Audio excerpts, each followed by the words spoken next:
para sa aking ikasyam na episode. Bibisita tayo sa island province of Basilan at susulyapan ang sikat na Bulingan Falls sa syudad ng Lamitan. Balik mainland Mindanao na din tayo para ituloy ang isa na namang mahabang road trip papunta sa 5 pang provincial capitals ng Pilipinas. Ready ka na bang lumarga? Let's go in 3, 2, 1! King of the world! Philippine Love 2025! 82 probinsya, gandang hindi maikukumpara. Hindi na kailangang lumayo pa, bago buong mundo, Pilipinas muna.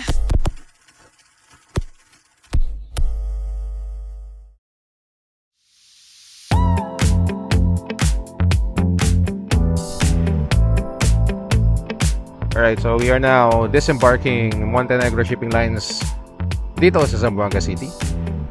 Good morning, Zamboanga City! It's nice to be back in the mainland Mindanao, but I'll be off again to the islands in a couple of hours. Madami pa tong island, hopping ng Philippine loop natin.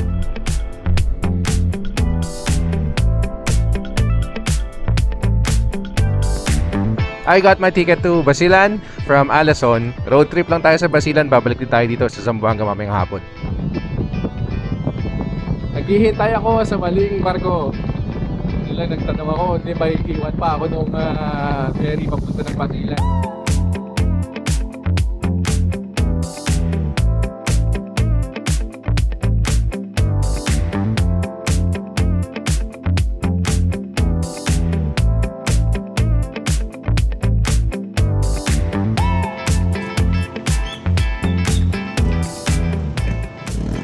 Touchdown! Basilan Province! Dito na po tayo sa Isabela City, Basilan. I have now completed the trifecta of the 3 southernmost islands of the Philippines. Grabing achievement to. Nakakatawa. Might be a small thing for a lot of you guys, pero para po sa akin na makarating dito sa Basilan, sa Sulu at sa Tawi-Tawi. Grabe. Ang sarap sa pakiramdam. I think this is it. Yeah.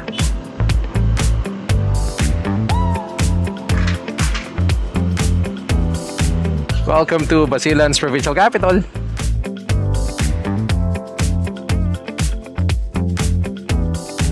Dito tayo ngayon sa loob ng Provincial Administrator's Office ng Basilan, Provincial Capital. Kasama po natin yung staff po dito.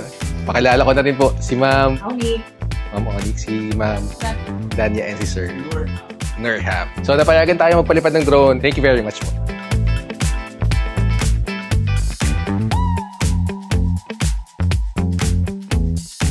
Alright, so I am done here at the Basilan Provincial Capital. Next place na tayo. Fairness, ang ganda ng kalsada dito sa Basilan.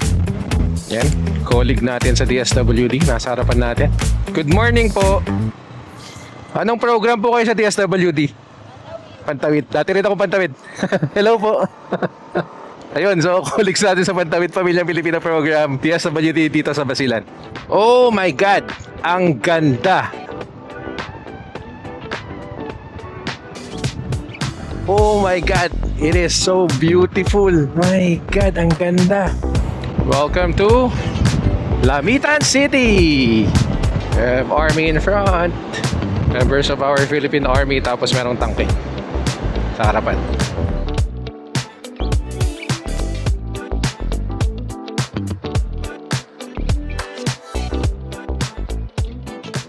Alright, so nandito tayo ngayon sa loob ng Lamitan City Tourism Office. Kasama po natin yung mga staff ng City Tourism Office. Si Ma'am Elay. Ayan po si Ma'am Elay. Ayan po. Ito po si Ma'am May. Tapos si Sir Dutz. Saka syempre po si Ma'am Lizelle. Ayan. So, sila po ang staff dito sa Lamitan City Tourism Office. So, titignan po natin yung mga local cultural ano po nila dito sa loob ng office nila. So ito po yung tinatawag natin yakan. Ito po, ang tawag po dito, tungtungan. Ano ma'am? Tungtungan. Okay. So, this is the kulitangan kayo.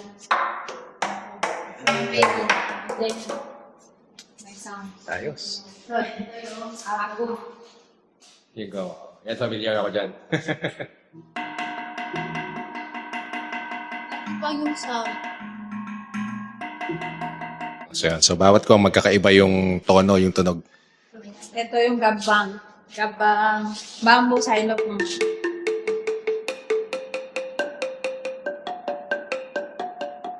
Pero ano po, in modern times po, is it still being used for special occasions? Ginagamit pa rin siya hanggang ngayon? Kasi pag festival namin dito, ito talaga yung Yakan traditional tribe talaga ang sinusundan namin. Okay. Every June, we're celebrating every June 26, Lami-Lamihan Festival. Tapos ito po yung mga handweaving cloth namin. Locally made po yan. Opo. Made of handweave lang po. Pwede kayo pupunta sa buwahan. Yung para makita niyo ang actual. Sa buwahan doon sa may Angat Buhay sa center ni Len Robredo po. Donate. Okay. Pwede kayo magpunta. Supported ng Angat Buhay yun. Opo. Tapos ito po ang cake house. Cake house. Yung ang tawag dito sir is maligay. Maligay. Malige Cake House. Bakit po siya tinawag na Cake House? Kasi yung Literal na cake house? opo, sa Naglalagay ng mga cake? yakan po, ito ang cake nila noon, cake house nila. Dito nilalagyan nila yung mga dulang, panyalang, yung mga yakan delicacies. Ito Okay. nila nilalagay. So, ito ang cake nila noon. Yes. So, Ginagamit pa rin yan karamihan. hanggang ngayon, ginagamit. Pag may wedding or graduation ng Quran, ginagamit pa din yan. May graduation po ng Quran? Opo. Okay. Paano po yun? How does one graduate from Kasi yung mga sinauna, hindi pa kasi uso noon yung madrasa. Kasi ngayon ang madrasa, similar na sa school natin. Yung mga grades na dati, ang pagtuturo talaga is yung parang tutorial na which is yung teacher lang at saka yung student. So after niya yun matapos na mabasa yung 30 chapter ng Quran, gagraduate din siya. Okay. Nice. Tawag dito is tutu, food cover. Food cover po ito. Pag magduwa ka, mayroong dulang. Ito yung tawag kasi ng food na para sa pag-pray. Dulang. Ito yung food cover niya. Ano po tawag dyan? Tutuk. Tup-tup. Apo. Okay, tup-tup. Grabe. Nakakatawa. That's why if you are going to visit Lamitan City, you make sure that you go here at the tourism office para talagang ma-present nila sa'yo kung ano yung mga musical instruments sila dito na local na ginagamit nila. Saka especially itong cake house. Grabe ang laki. Maraming salamat po. Ingat po kayo. Tausog din po ba dito, ma'am? Iyakan po. Mix Ah, po Iyakan. kami dito. Meron kaming Bisaya, Iyakan, Tausug. Meron mga Bicolano na, may mga Ilocano na kasi mix. Ay, May okay. marriage na yung Lamitan. Ikaw, ma'am, marunong ka mag-Ilocano? Hindi po. Yan ang panyam. Opo, pwede kayong magbili dun sa Oval kung gusto nyo. Naka-ready na yan siya. Ayan, Kita sige. nyo din paano gawin. Ayun, dito pa ako sa Lamitan makakatikim ng panyam. Ayos. Opo. So these are some of the Yakan delicacies. Ano ba yung ya o ja? O ja. Yan. Yung ja. It's a Yakan pastry. Ito panyam. O tas ito, di ba? Nandito rin si Miss Universe. Face painting ni Catriona Gray. O, ito yung sinasabi kanina, Megtamat. Quran reading graduation. Once you read all the 33 chapters of the Quran daw, magkakaroon ng graduation. And the cake house, yung pinakita kanina, that's being used to celebrate the graduation from Quran. Grabe, dami nating natututunan dahil nandito tayo sa Lamitan. Yakan common rituals, pegtimbang or the weighing, peggunting, baptism, and then yun nga, megtamat. 6 na dialects po kami ginagamit. So, Yakan, Tausug, Bisaya, Ilocano, Ilonggo, Chabacano, Sama. Sa 6 na yun, ma'am, ilan ang alam mong magsalitain? Mga lang, mga 5 lang. Meron man pero mga kukunti lang. Pwede, pag nag-uusap sila, naintindihan ko. Okay. Pero hindi ko lang Okay. masabi. Maawatan ti Ilocano, ma'am. Okay. Konti. At least maawatan ni Ma'am Eli, ti Ilocano basit kano. So yun na nga, dito tayo sa harapan ng tourism office ng Lamitan City. At grabe, unexpected, nabigyan pa tayo ng tourism package courtesy of Mayor Furigay daw. Sobrang warm ng welcome nila. Thumbs up po sa lahat po ng staff and management ng tourism office po ng Lamitan City. Grabe po kayo. Okay, so we are now leaving Lamitan City Hall and we're going to Bulingan Falls. It's a 20-minute drive from here and it's one of the highlights of Lamitan City. Tapos mamaya sabi ni Ma'am Corazon, there's another place dito. Pagpabalik na ako ng Isabela City, there's their tulip garden. Pwede nating puntahan and i-feature. This is the way to Bulingan Falls. Ganda ng tree cover. Doon sa likod kanina, doon niya. Oh. Ganda, di ba? Grabe, no? Pa-warm yung reception ng mga tao dito sa South. Ang warm ng reception doon sa Tawi-Tawi ng mga residents, especially yung mga nakasalamuha ako sa Butbonggao. Napaka-warm naman ng pagtanggap sa akin ng mga taga Darul Salam, SPGO Hostel, si Ma'am Liz at si Sir Ben. Tapos, mas matindi na naman to sa Lamitan City. Headed by Ma'am Corazon, grabe, of the Tourism Office. Oh my God, hindi ka manghihinayang, hindi ka matatakot mag-promote ng mga lugar na to kasi you feel the warmth eh. Welcome, I love Balobo. At eto na naman nga ako, I'm trying to explore a new place for me without a guide. And I'm confident enough kasi yung mga local mismo dito, they reassure you everything is peaceful, everything is fine. And as long as you're confident enough with your navigation skills, kung alam mong pumunta dun sa gusto mong puntahan dito sa Basilan, pwede lang. Hindi kailangan matakot. Ito yung sinasabi ko, abundant in coconut trees. Tapos on the other side, yan, puro rubber tree yan. Wow! Ganda mo, Basilan!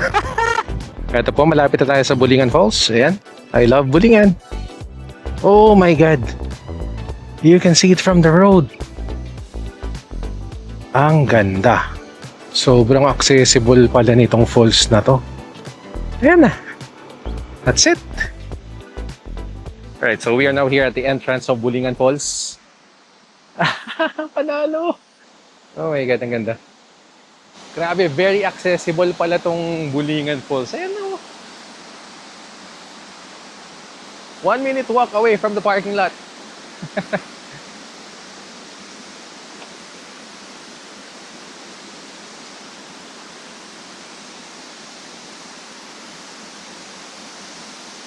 Ganda. To think na summer pa ngayon. Yeah.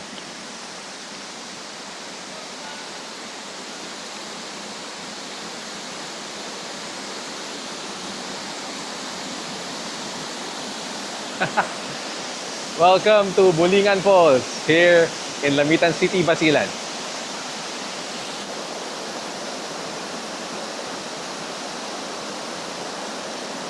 Nabutan na ako ng ulan. O dahil dyan, lubusin na natin to.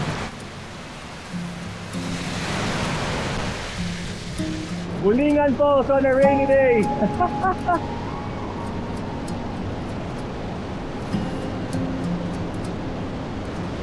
Woo!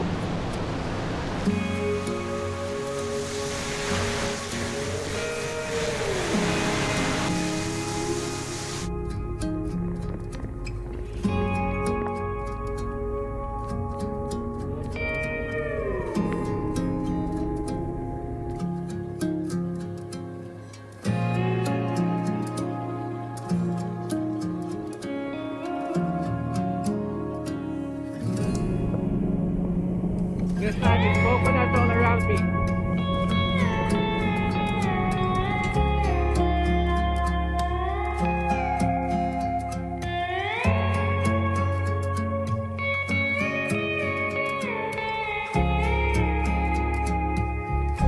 I'm about to board the Reina Bandera of Montenegro Lines.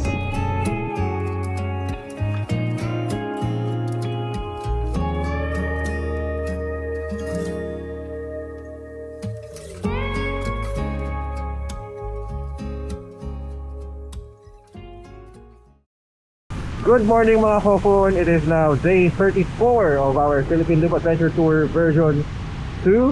at isang maulan na umaga dito sa Zamboanga City. Pero talaga nag-start at talagang rainy season.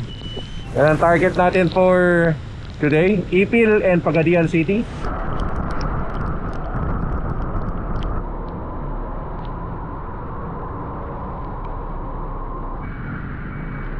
Oh crap. So ito po, a tree was cut down. Bumagsak yung puno, tinamaan yung power lines. Ayun, walang makadaan. Everybody's going to the so-called super highway. Boss, saan ang daan ng super highway sinasabi nila? Saan sir, may papasok, Mercedes. Red ko lang doon. Yung papasukan ko, nandito tayo eh. Tapos saan ako papasok? Dito Mercedes. Pupunta ako ng Mercedes. Pasok. Okay, so we have a major detour.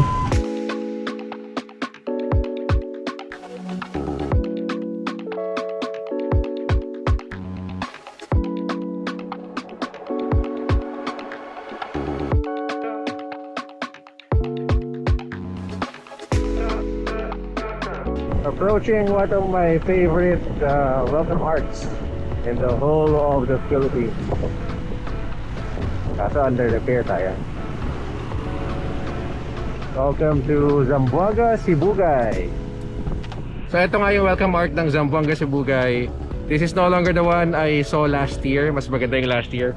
Mas modern na kasi yung design nito eh. Pero okay pa rin, maganda pa rin. Time check, it's 12:36. Nandito tayo ngayon sa McDonald's sa Ipil, Zamboanga, Sibugay. Kain muna tayo before tayo mag-proceed sa provincial capital ng Sibugay.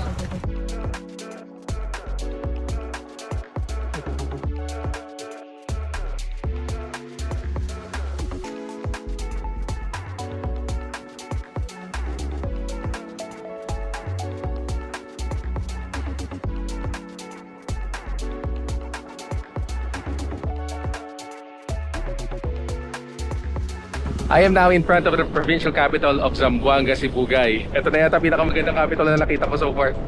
Ang lupit!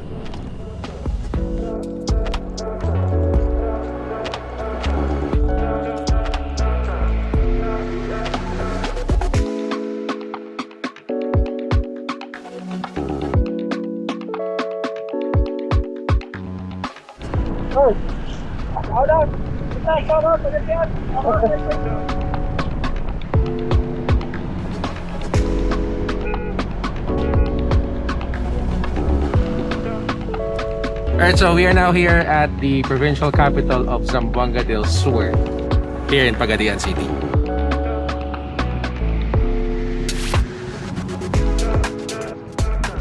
Ito yung sinasabi ni Moy na face the sky na tricycle ng Pagadian. Pero it's already being replaced by tuk-tuks slowly, little by little. Ang sarap ng sikat ng araw after a whole day of rain yesterday!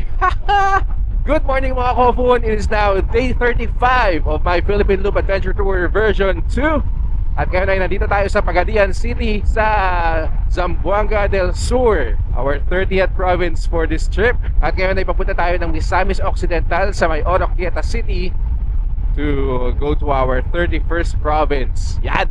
Sana ganito ang panahon the whole day para makarami tayo. So the plan for today is we will be covering at least 3 provincial capitals: Misamis Occidental, Lanao del Norte, and Lanao del Sur hanggang Marawi City. Tapos din natin kung maganda pa ang daylight, umaga pa, dinadiretso ko ng Cotabato City. Pero optional na lang yun. Grabe, taas ang kalsada na yan. Aso.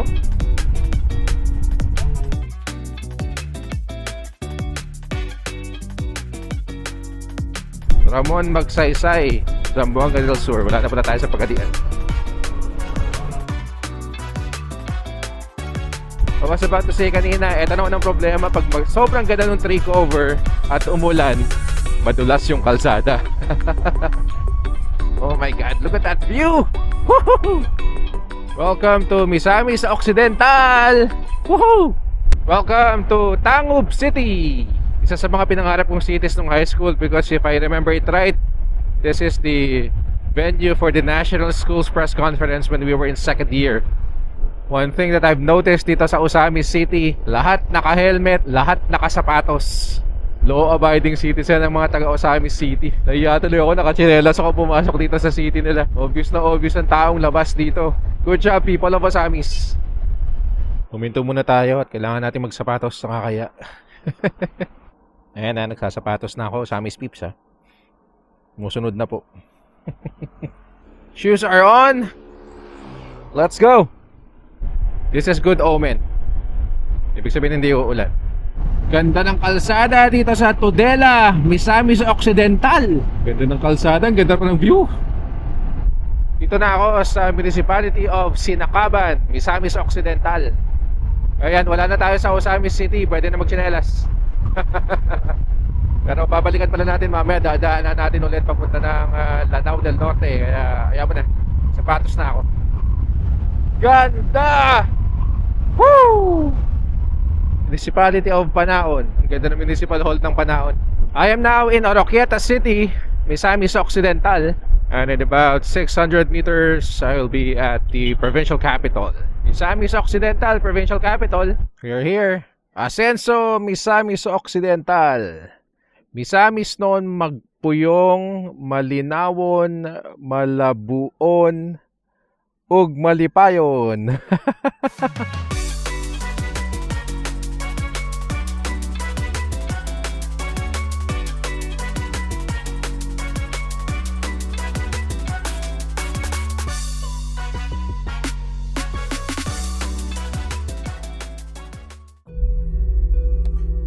Unfortunately, nabangga po tayo.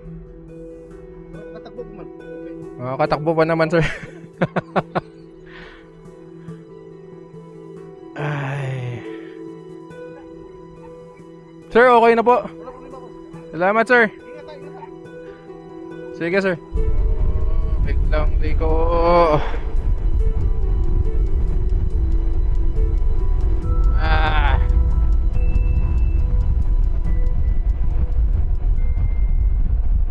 I can see why Tangub City was awarded the cleanest city in the Philippines.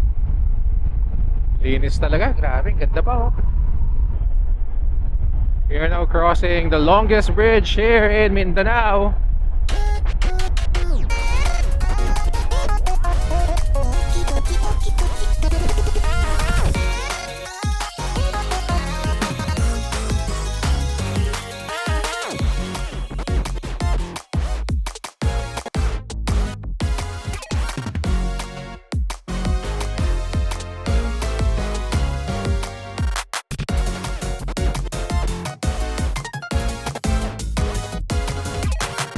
Welcome to the municipality of Tubod.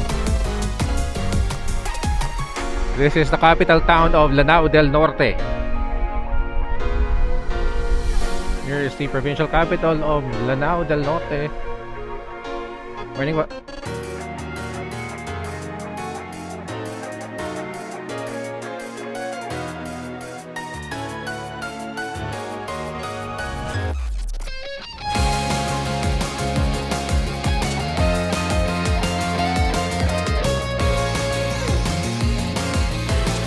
At kasama natin dito si Sir Lilin. Ayan o. Shout out. Shout out, sir!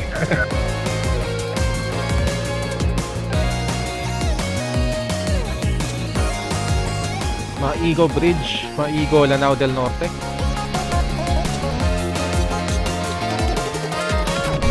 Welcome to the municipality of Causwagan, Lanao del Norte. Here is the alternate route from Causwagan to Marawi City via Iligan, yung Tinago Falls. Dito din tayo dumaan last year. Gusto ko nga sanang dumaan ulit ng Tinago Falls kasi alam kong dadaanan ko siya ngayon. Pero I am one day behind the schedule. I have to make up time first. Baka sakali man na maka-catch up tayo sa schedule natin yung sa mga susunod na mga araw. Ayun, baka pwede ulit tayo mag-side trip. Pero for now, habol muna tayo ng oras.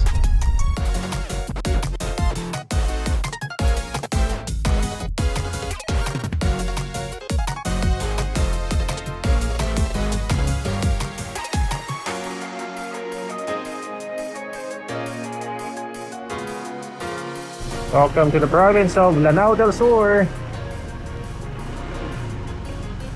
Welcome to the Islamic city of Marawi. The truth is, you are no longer afraid of the familiar. Parang second nature na lang itong Marawi, oo. Wala na yung kaba. Last year, grabe yung kaba ko pumunta dito. So this side is ground zero. There you go. So, hindi tayo dyan, hindi tayo.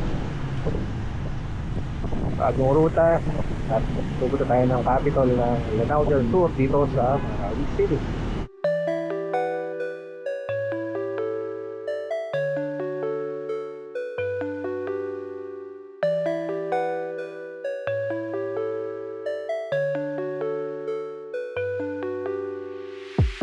You're looking at Lake Lanao.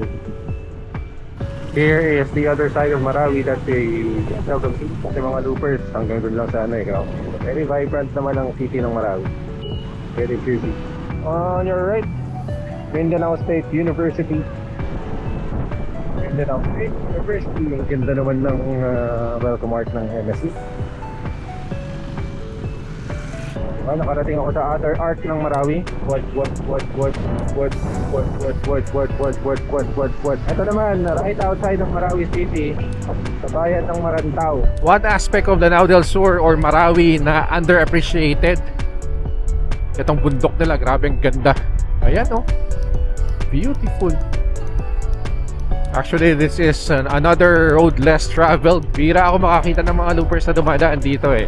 Kaya nakaka-encourage na ipakita lalo yung ganda dito sa Lanao del Sur. Ganda oh. Especially after the rain. Nagang rich yung kulay. Oh, ganda! By the way, this is like the road that goes around Lake Lanao from Marawi to Cotabato City. There's one mosque here. Sikat siya eh. And it is by the lakeside. Hopefully mapansin ko mamaya at puntahan natin. At sana hindi pa masyadong madilim para kung makapag-drone shot man tayo eh maganda yung kuha natin. Lanao Lake, ladies and gents.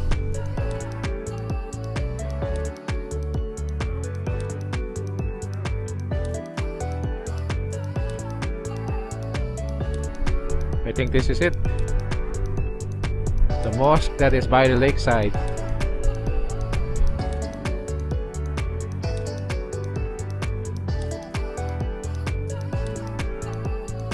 Alright, so apparently this is not the mosque that I was looking for kasi iba talaga yung itsura niya eh. May malaking space dito yan sa likod eh. Tapos pwedeng magpalipad ng drone doon. Papalipad sana ako ng drone kaso may crow at ang dami-daming birds. I know a warning sign when I see one. That is Masjid Bacolod Kalawi. Ang pupuntahan natin ay Masjid Bacolod Grande. Ito yung humps na ayaw ko. Madulas. Here is Masjid Bacolod Grande.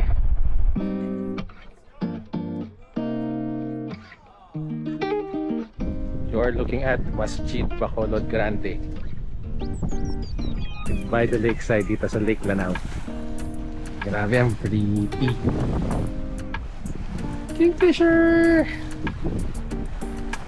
There's another mosque there. Actually, there are two more. Ang dami palang mosque by the lakeside. Nakakatawa. Ganda.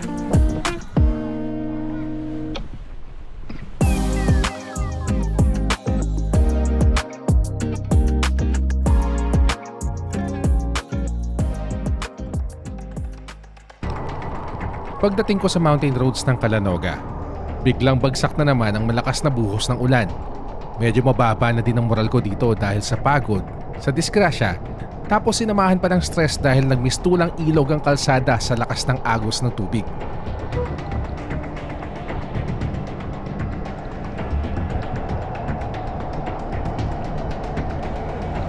Buti na lang at nakababa ako ng maayos.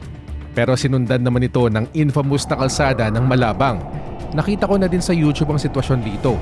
Pero minsan kahit anong panood mo sa isang sitwasyon, nangingibabaw pa rin ang kaba, lalo na at hindi naman kataasan ng ground clearance ni Nacho. Awa ng Diyos at may mga mababaw na parte ang baha at nakatawid ako sa napakasagwang kalsada.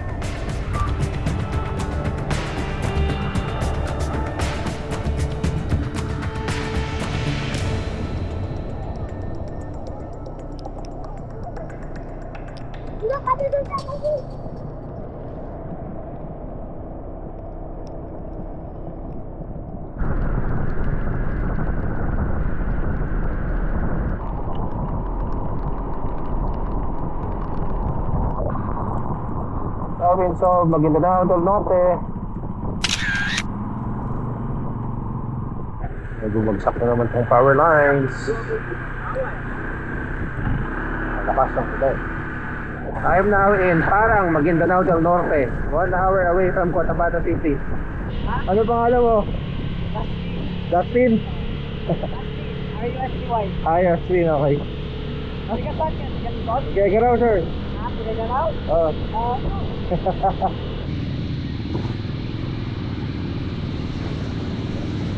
I was just driving around, tapos bigla nakita ako ni, of all people, si Sir Fahad. So we are back here sa Buwas Rai, sa Cotabato City. Kasama natin walang iba kundi si Buwas Rai, syempre. Welcome back! Filipino Conqueror na to. Congratulations, panalo. Thank you. Always welcome mga Pindover dito sa Cotabato City. Kaya kung pupunta kayo dito, PM nyo kagad kami para maalis namin kayo. Legit yan, legit.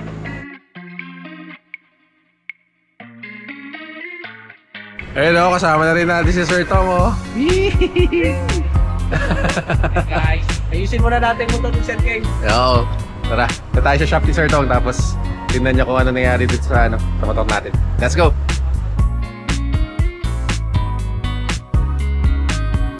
Ayun na nga, dito tayo sa kasa ni Bostong. Tingnan natin kung anong pwedeng gawin dito sa motor natin. So, update lang yung mga nangyari kanina. Ito, bumaon yung pina-welding ko sa Palawan. Naputol? Naputol na, mapuputol na siya. Sa vibration niya. So, mga kaibigan, hindi ko alam na master mechanic pala tong si Sir Tong. Ay, expert yan pagdating sa ADV. Oh, yun o. ADV pa. Caster namin. Tire warang. Cable tie. Okay, ninadamay ito.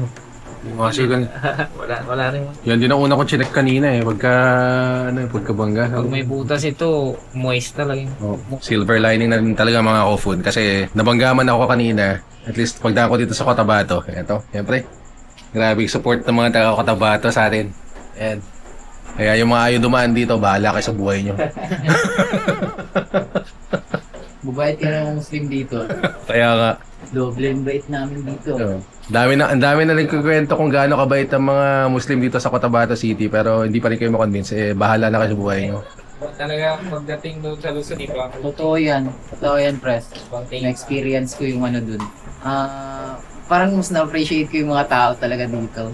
The way na i-approach ka. Although sa amin naman kasi mga taga-norte talaga, may siyempre stigma, yung prejudice eh. Pero parang ako last year, pagpunta ko dito, kung wala ka talaga na nagme-message sa akin, hindi ako kampante pumunta dito eh. Tapos nung na-meet ko na kay last year, ang layo nung impression namin.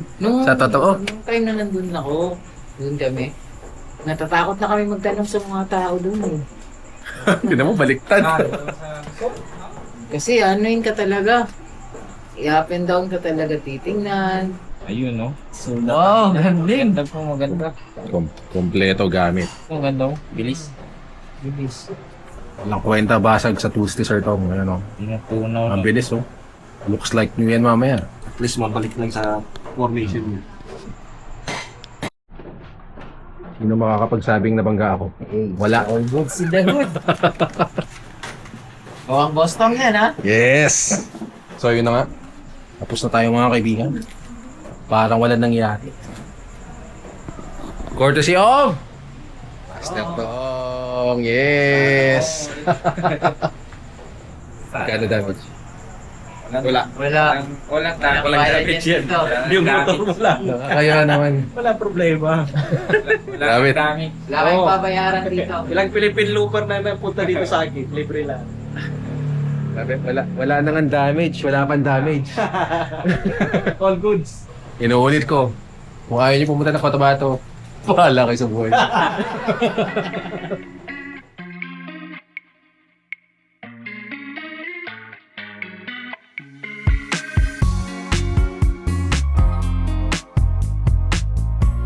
Di na kailangang lumayo pa. Bago buong mundo, Pilipinas muna.